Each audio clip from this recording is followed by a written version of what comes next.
నమస్తే అండి, నేను Madhavi. Welcome to Madhu universal kitchen. ఇవాళ రెసిపీ వచ్చేసి గుత్తి వంకాయ పులుసు అండి. ఇది చాలా టేస్ట్గా ఉంటుంది.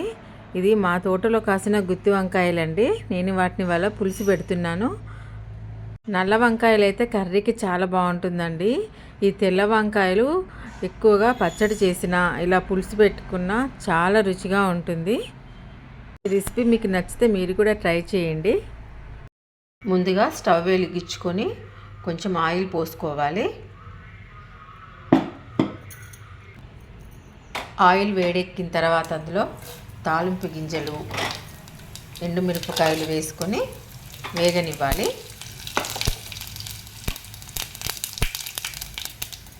వేగిన తర్వాత ఉల్లిపాయలు వేసుకోవాలి. ఉల్లిపాయలు నేను కొంచెం మిక్సీ పట్టానండి, ఎందుకంటే పులుసు అనేది చిక్కగా వస్తుంది. తర్వాత పచ్చిమిరపకాయలు కూడా వేసుకొని బాగా కలుపుకోవాలి.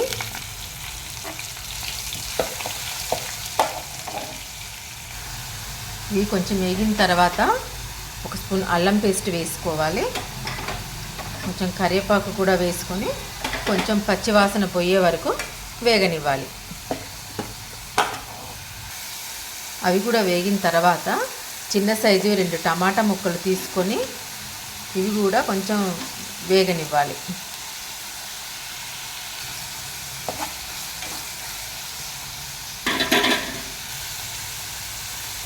అవి వేగిన తర్వాత కొంచెం పసుపు, రుచికి సరిపడినంత ఉప్పు వేసుకొని ఒక 5 నిమిషాలు వేగనివ్వాలి.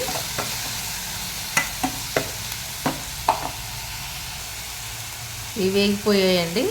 ఇప్పుడు మనం చిన్న ముక్కలుగా కట్ చేసుకున్న వంకాయలు ఇందులో వేసుకొని ఒక 10 నిమిషాలు మూత పెట్టుకొని మగ్గించుకోవాలి.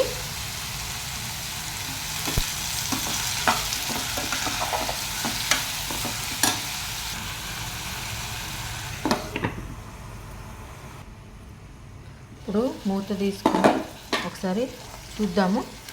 వంకాయలు అయితే మగ్గిపోయాయండి.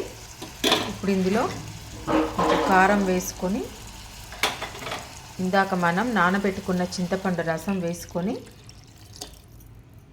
ఒక 15 నిమిషాలు ముక్క ఉడికే వరకు మరగనివ్వాలి.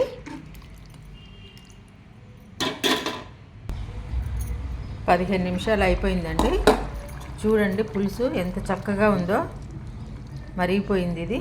ఇప్పుడు మనం జీలకర్ర మెంతుల పొడి ఇది వేసుకుంటే పులుసులో కానీ రసంలో కానీ చాలా టేస్ట్గా ఉంటుందండి.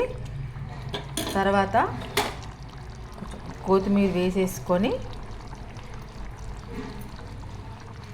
స్టవ్ ఆఫ్ చేసేసుకుందాము.